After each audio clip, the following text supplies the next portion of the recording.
بھارت کے خلاف جنگ میں فتح ہماری نہیں، اللہ کی طرف سے ملی۔ فیلڈ مارشل سید عاصم منیر کی تقریب میں غیر رسمی بات چیت، بولے اللہ پاک نے جنگ میں فتح دی، بھارت کے خلاف پاکستان کو سربلند کیا، اللہ کا خاص کرم ہے، پاکستان نے اپنے دشمن کو دھول چٹائی، مسلمان کا جذبہ ایمانی اس کی سب سے بڑی قوت ہے، پاکستان امن پسند ملک ہے، اللہ کے حکم کے مطابق اپنے فرائض کی انجام دہی کرتے ہیں۔ فیلڈ مارشل تقریب میں مرکزی نگاہ بنے رہے، شرکاء کا خراج تحسین، اردن کے بادشاہ عبداللہ دوئم کو سول اعزاز دینے کی تقریب میں دیگر اہم شخصیات کی بھی شرکت، صدر آصف زرداری اور فیلڈ مارشل کے درمیان بھی گفتگو ہوئی۔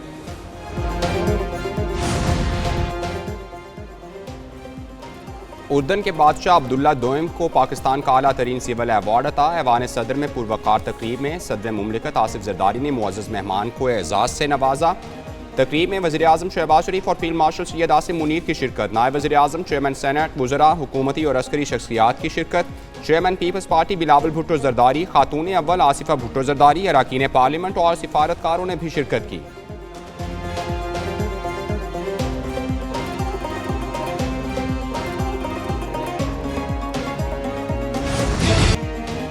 بھارتی chief of defence staff Anil Chauhan کا دفاعی صنعت کی کارکردگی پر عدم اعتماد کا اظہار، مودی کا میک ان انڈیا دفاعی خواب بری طرح زمیں بوس، بھارتی فوج کو وقت پر اسلحہ نہ ملنے کی کھلے عام شکایات کرنے لگی۔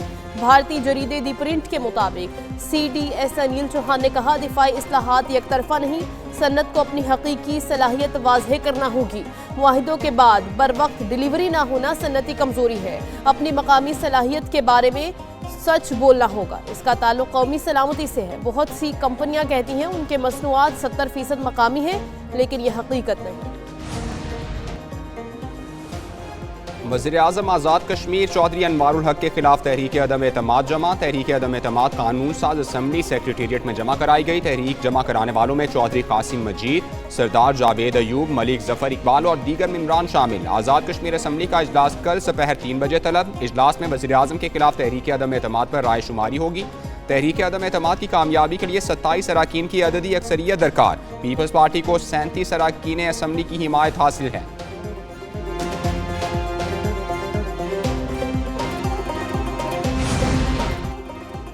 آزاد کشمیر میں معاشی بدحالی کی اصل وجہ کرپشن ہے، آزاد کشمیر حکومت میں نوجوان قیادت سے تبدیلی کی نئی امیدیں ہیں۔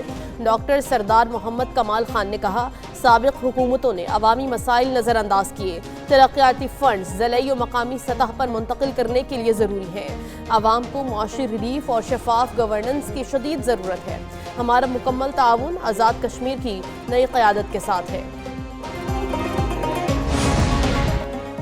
وزیر اعظم شہباز شریف کل کراچی کا ایک روزہ دورہ کریں گے۔ وزیر اعظم کینٹ اسٹیشن پر تزئین و آرائش مکمل ہونے والے کام کا افتتاح کریں گے۔ وزیر اعظم شہباز شریف کی کراچی آمد پر اہم ملاقاتیں بھی متوقع۔ کینٹ اسٹیشن پر 4 ایسکلیٹر لگائے گئے ہیں، مسافروں کے لیے 2 نئی انتظار گاہیں تعمیر کی گئی ہیں۔ کینٹ اسٹیشن پر ایگزیکٹو واش رومز تعمیر کیے گئے، ATM مشینز بھی نصب کی گئی ہیں۔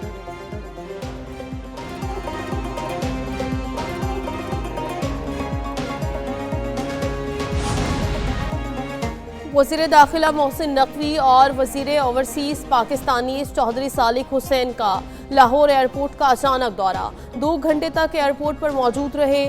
وزیر داخلہ کا امیگریشن کاؤنٹرز پر ہجوم دیکھ کر ناراضی کا اظہار، دونوں وزراء نے مسافروں سے بات چیت کی، امیگریشن پروسیس کے بارے میں دریافت کیا۔ پروٹیکر کے تحت ڈرائیور کی ملازمت کے لیے بیرون ملک جانے والے کو ڈرائیونگ لائسنس نہ ہونے پر روک دیا گیا، وفاقی وزیر کا اظہار برہمی، انکوائری کا حکم۔ محسن نقوی نے کہا، ضروری دستاویزات کے بغیر کسی کو سفر کی اجازت نہ دی جائے، FIA یا کسی بھی ادارے کے ملوث اہلکاروں کے خلاف سخت ایکشن لیا جائے گا۔